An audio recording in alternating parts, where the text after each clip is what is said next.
He was yip-yapping in French when we went ashore, in Marseille, and French again to some hawkers in Port Said.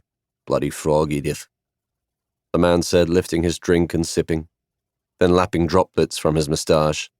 Mystery solved. Not at all, the woman said, and smiled with certainty. He's English. With an attack of the parlez-vous. Don't be wicked, Alec. Smacking his lips, and with a hint of impatience, the man said, Can't see why you're taking such a desperate interest. The woman steadied her binoculars and held her breath, in the manner of someone trying to identify a bird on a branch. He's refined. Pardon? The man said sharply. I'm thinking of Muriel, the woman whispered, as though the young man might hear, though he was 40 yards distant, still at the bow rail, watching the shore. Sighing and lifting his glass, the man drank, and swallowing, seemed to swallow whatever he was going to say. Still whispering, the woman said, He might be just right for her. Really? The word was plummy with disbelief. Probably a planter's bairn off at Colombo, up to the tea estates. He's booked through to Rangoon.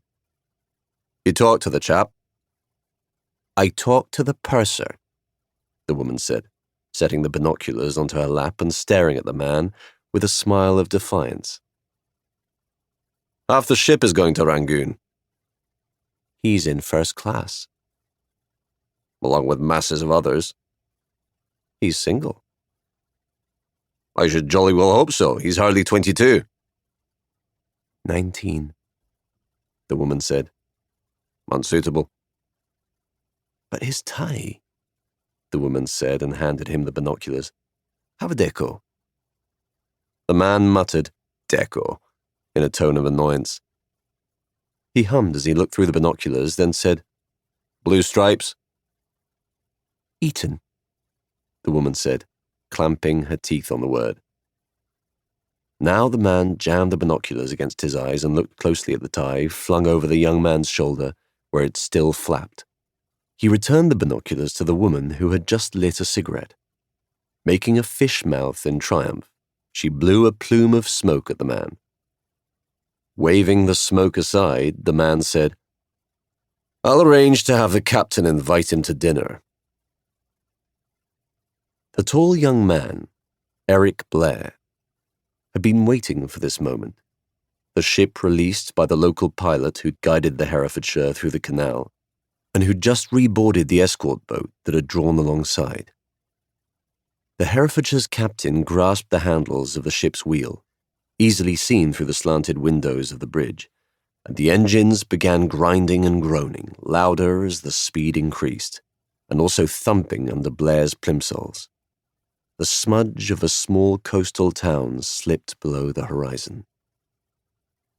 Somewheres east of Suez, Blair was murmuring with emotion. He hadn't felt this at Port Suez, among the souvenir sellers and the gully man producing a live chick from a startled child's ear. Nor at the crowded bazaar buying his solatopi. Nor seeing some crew members spread small thin carpets on the afterdeck and kneeling to pray. That was prologue. He held the poem's words as pleasure in his mouth. He didn't want to be seen smiling. That was when he had turned, his tie blowing over his shoulder, as he faced the blue water of the Gulf, the sun behind him heating his head, the low brown profile of the shore on both sides receding so quickly he could easily imagine he was in the open ocean, even though he knew from the map in the lounge that the Red Sea lay ahead, and later the Indian Ocean. Where the best is like the worst, the lines running through his mind. Where there aren't no 10 commandments. Now he could not resist smiling. No one could see him. He was facing forward, gladdened by the accelerating engine, the obvious speed and slosh, after the plod through the canal. The bow wake parted the sea, a greeny blue spear point. And a man can raise a thirst. For the rest of the glowing afternoon, he remained on the bow deck.